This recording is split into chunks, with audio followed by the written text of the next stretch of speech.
Imagine building like the most advanced interstellar communication network in human history. Right, connecting entire planets with instantaneous data. Yeah, exactly. But then you realize that to just say, I'm sorry to your own son, you have to write a letter by hand. Oh, wow. Like fold it into an envelope and hire a literal human being to fly it across the galaxy. It's really the ultimate paradox, isn't it? You spend your whole life engineering ways to remove friction from the world, Totally. only to discover that emotional repair actually requires that friction. It demands, vulnerability. And that profound vulnerability is exactly what we are exploring in today's deep dive. Absolutely. Welcome to everyone listening. Today's mission is to explore this really poignant, futuristic picture book by the creator Apollo. It's called Johnny's Memory, right? Yeah, Johnny's Memory, or in the original Japanese, Johnny no Kyoku. And we're going to unpack this beautifully crafted sci-fi mystery today. It really asks some profound questions about, well, family, technology, and memory itself. It does. Mhm. And the setting Apollo constructs is it's striking. It takes place in the near future after a massive meteorite shattered the Earth. Right, which sounds terrifying. The Earth's fragments are basically orbiting like little moons now. Yeah, but society hasn't collapsed into this, brutal wasteland. Nature is actually recovering. Which is such a nice change of pace for a post-apocalyptic story. Right. And the surviving humans live alongside AI robots. It's this post-scarcity world where characters can focus purely on existential meaning. So we aren't dealing with daily survival panic, we're dealing with emotional repair. Exactly. And right in the middle of this, we get our hook. We meet Johnny. Our protagonist. Yeah, he's an aging robot repairman living this really quiet, exiled life on the moon. Just kind of tinkering away in isolation. Yeah. But one day, he's repairing this broken robot that seems oddly familiar, and he finds something shocking inside its stomach. What does he find? A stash of retro toy robots. And they aren't just random junk, they are the exact toys Johnny gave to his estranged son, Runway. Yeah, 20 years ago. That immediately sets up a mystery. Right, okay, let's unpack this. It's like finding an unopened, heartfelt letter you sent 2 decades ago, stuffed inside a broken appliance. You really have to wonder why they were hidden in there. Exactly. Did Runway hate his father so much that he just shoved the gifts away? To understand why these toys are in a robot on the moon, we have to look at why Johnny is on the moon in the first place. And why he hasn't seen his son in 2 decades. Which goes back to his past on planet Teite. Right, he wasn't always a lonely tinkerer. Johnny used to be this brilliant AI developer, but he was, terribly obsessed with his work. A total workaholic. To the point where he entirely neglected his wife, Nura, and his son. Yeah, he just abandoned them emotionally. But he actually got exiled to the moon because he opposed his company's shift toward military AI. Right, so he had moral boundaries regarding his work, but not his family. Exactly. And his wife, Nura, she grew to absolutely hate AI. She believed robots would eventually dominate humanity. So she took Runway and just left.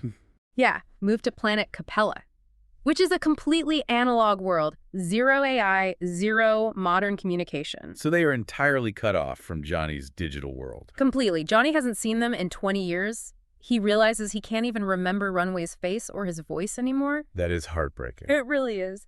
And looking at the broken robot, Johnny is terrified that his old toys actually caused the machine to break down. He thinks his attempts to buy affection literally ruined the robot. Yeah. So he feels this massive surge of regret, and he decides he has to reach out. But he can't just send an email to Capella. Right, because it's an analog planet. So he uses an analog human postman to deliver paper letters. This raises an important question, though. Or rather, it highlights this deep irony. Johnny is a master of advanced AI communication, right? Absolutely. The best of the best. But he has to rely on a literal paper-carrying postman to bridge the emotional divide he created.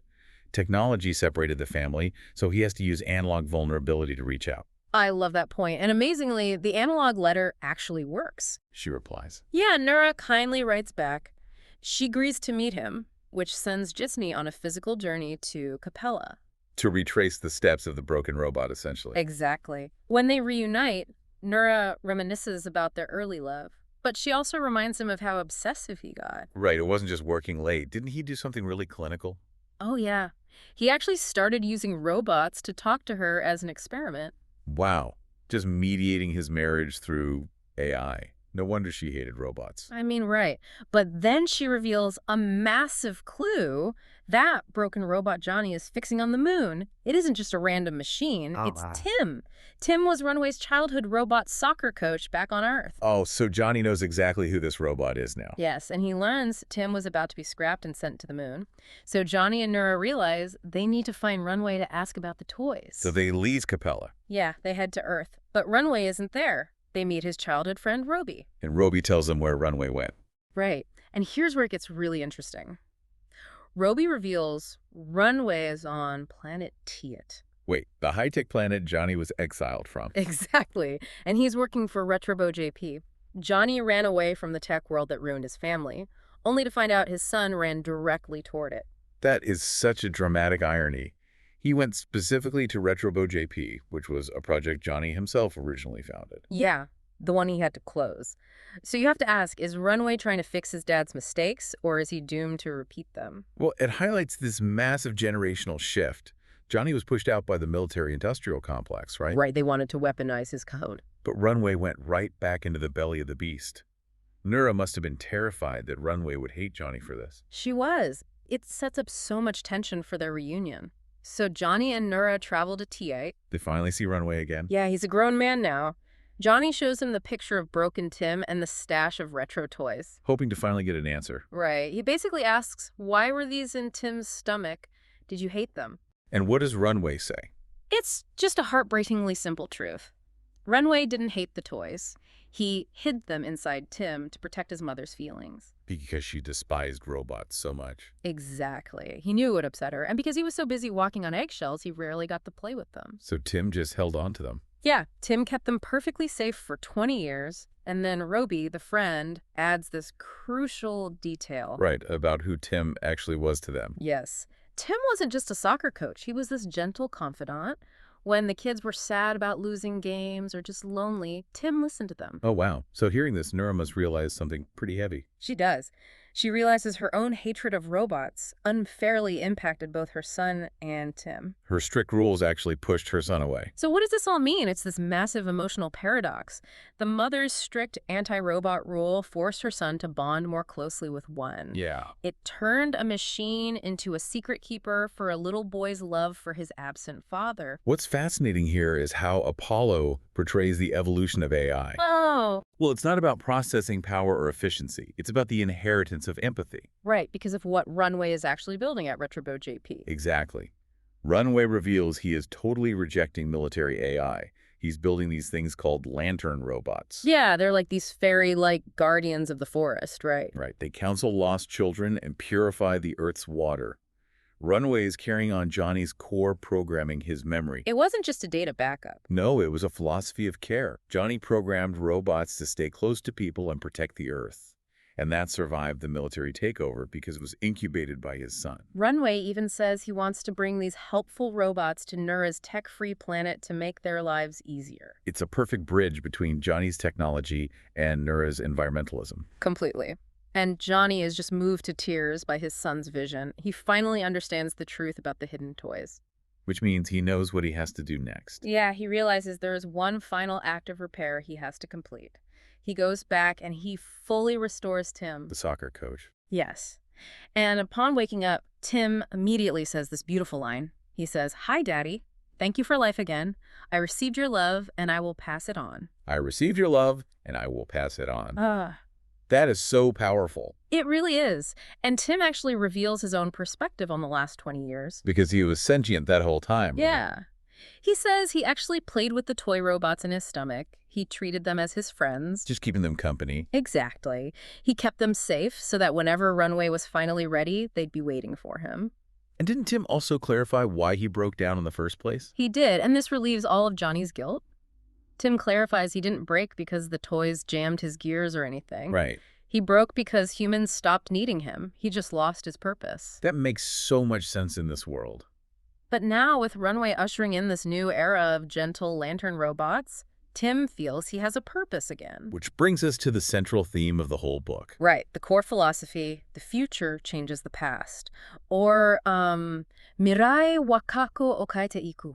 If we connect this to the bigger picture, It explains the psychological brilliance of the book's title, Johnny's Memory. Because it's not just about what he forgot. Exactly. It's not just a deficit. Mm. It's about how memory is fundamentally fluid. Right. The historical facts of Johnny's absence didn't magically change. He was still gone for 20 years. Right, but the meaning of that absence was completely transformed. Yeah. Johnny's painful, blank memories of failure are completely overwritten by the realization of the robot's love. It's like by moving toward a hopeful future, he is finally able to forgive his bitter past. Exactly. Tim's care and Runway's forgiveness effectively rewrote Johnny's past trauma. I love that. It's like returning to a childhood home you thought was just full of bad memories, only to realize someone left the porch light on for you the whole time. That is a beautiful way to put it. It really is an incredible emotional arc. We start with a broken world and a broken family. And a man exiled on the moon. Yeah, and they were all repaired by the literal and figurative heart of a discarded robot.